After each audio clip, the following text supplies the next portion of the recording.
everyone, Paul Wheeler here, Wheeler Health U. Today is Pilates Monday, and we're going to talk about extension and kind of how I teach it and how I think it's important. There's some important concepts, and I've talked about like being specific versus broad, and we're going to just kind of talk through it. I want to show you the Swan on the reformer because it just gives you really great feedback, and it's a great tool to use to get you to a nice extension.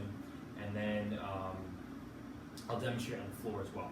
So if you lie on your stomach, and you know, it depends on the person, but I personally like to keep my legs apart. It kind of helps open up the hips a little bit when we go into those extensions. And typically on the reformer, you do a couple pushing in and out, and then what you do is you inhale and you roll that marble away, and you visualize kind of extending the spine one vertebra at a time. And then you exhale slowly, lower back down. So, nice inhale.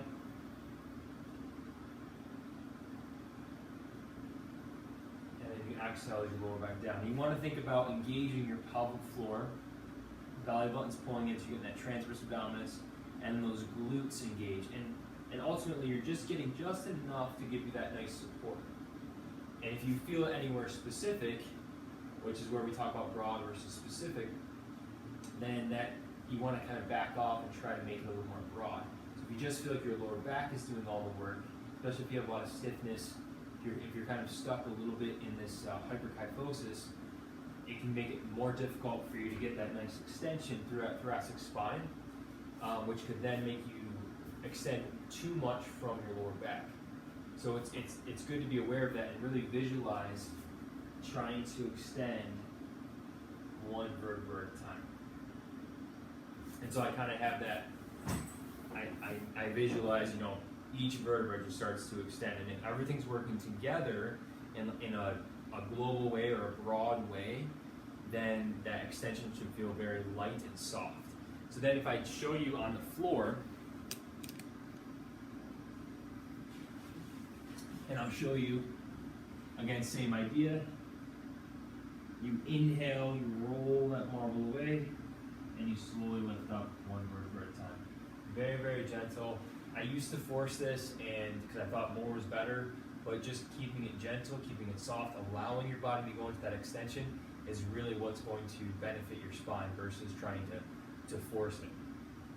So that inhale, make sure you use that breath. I'll show you one more time. Inhaling as you go into that nice soft extension. Exhale, slowly lower back down. And no specific area is moving too much.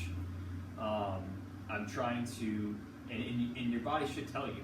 So you got to keep that in mind when you're doing any type of extension or any range of motion really. It's trying to feel like the body is working as a whole rather than just cranking on a specific joint. Because if you're really flexible in your lumbar spine, then you're going to continue to become more and more flexible in the lumbar spine if that's the only thing you work on is range of motion. Okay, and that's it. So incorporate those extensions into your programming. Work on that nice broad extension of the spine, and work on not forcing the range of motion. Work on allowing the spine to do what it's designed to do, which is going into that nice extension. All right, that's it. Let me know what you think, and let me know what you see in the future, and I will make sure to do that. And I'll see you tomorrow for Strength Tuesday.